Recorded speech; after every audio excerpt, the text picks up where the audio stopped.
So, hey guys, welcome back to my channel, and I'm so happy to see you here again. And today we'll be talking about the childhood traumas. Yeah, I'm not really happy for this topic because I had my own traumatic story, and today I'll be talking about this. And I wish you a good time watching this video. My story starts with the moment when I was born. Yeah, just trust the process. Yeah. Okay. So because I was the first child in my family, I had the most attention. Yeah. So every eyes was on me, and yeah, attention and everything. I was loved. For 2 years, I was living as if I was dreaming. Yeah. So as I said, after 2 years, my sister was born, and she was only 2 months with me, and then my parents gave her to my grandparents because of the difficulties we had at that time. And then I had another 3 years alone with my parents, and again I was living as if I was dreaming. Yeah, I was loved, I was supported. These was the happiest moments of my life. And then when I turned 5, my sister came. In other words, my parents just moved into our house to live with us to the city. They moved into the city. Before they lived in the village. So then they came into my life. Yeah, my grandparents and my sister. So she was a whole new person for me, whole new girl. And for all of a sudden, every love, every attention just turned from me to her, and that was kind of traumatic moment because I finally understood that there's one person who is in my path, in my way, and I have to destroy her. I was this kind of mindset. Because of that, we always had fights, you know. I beat her, and she did nothing because she was 3. My parents and grandparents noticed that, and they were kind of, you know, afraid of me, that I will do something bad with my sister. Yeah, I remember that whole shit. After some time, I guess after 4 years or 3 years we lived together, my brother was born. Our sistership was kind of not bad, but we finally got used to each other. And when my brother was born, my sister and I was looking after him, and because of my brother, our relationship finally began to, you know, repair.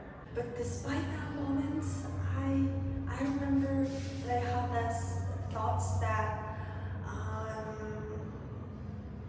why everyone loves her, why just my mom treats us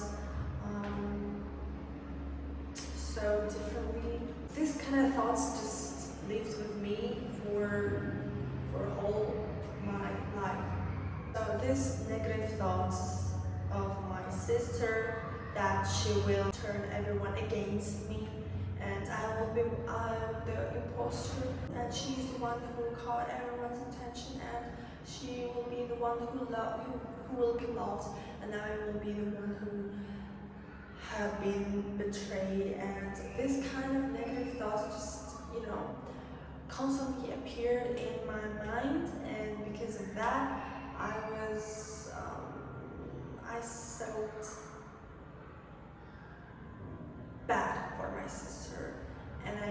began to hate her. One day I loved her, one day I hated her.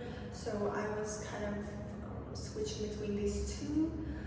I didn't know that I was such a bad sister at that time.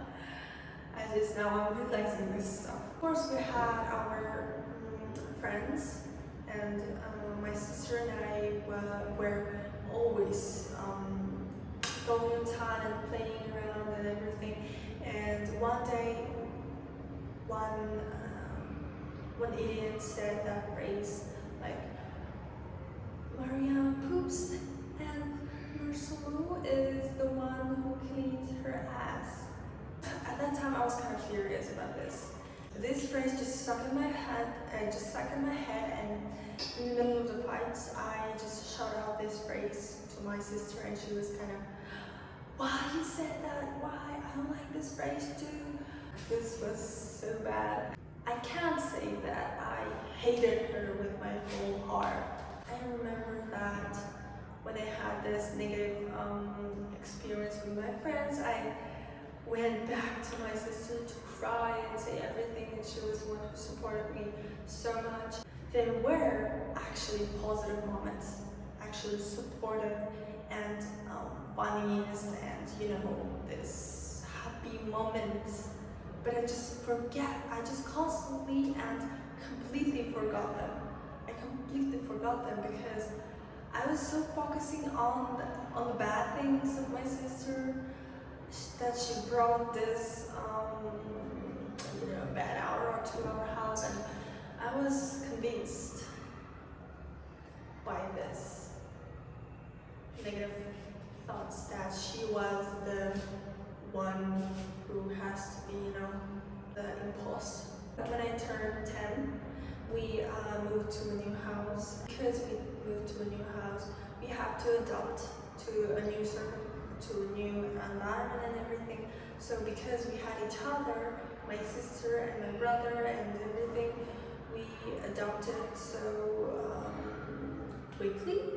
And at that time, I began to understand that I need my sister, because I was so got used to her. I also had some of the traumatic things in church yard. Like, some girls said that I was too fat for a young girl, and I remember going back home. I just cried. I cried so heavily, and my sister had me, and she supported me so much. As you can see, our relationship between us began to thrive. Yeah.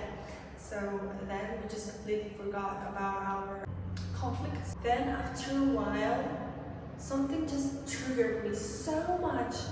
One word out of her mouth, out of my sister's mouth.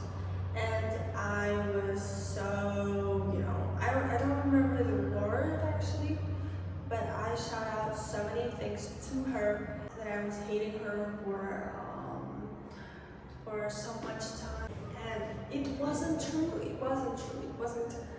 And my sister was like, "Oh," and she cried a lot. And because she cried a lot, I was irritated by that, and then I shouted more and more and more at this kind of moments.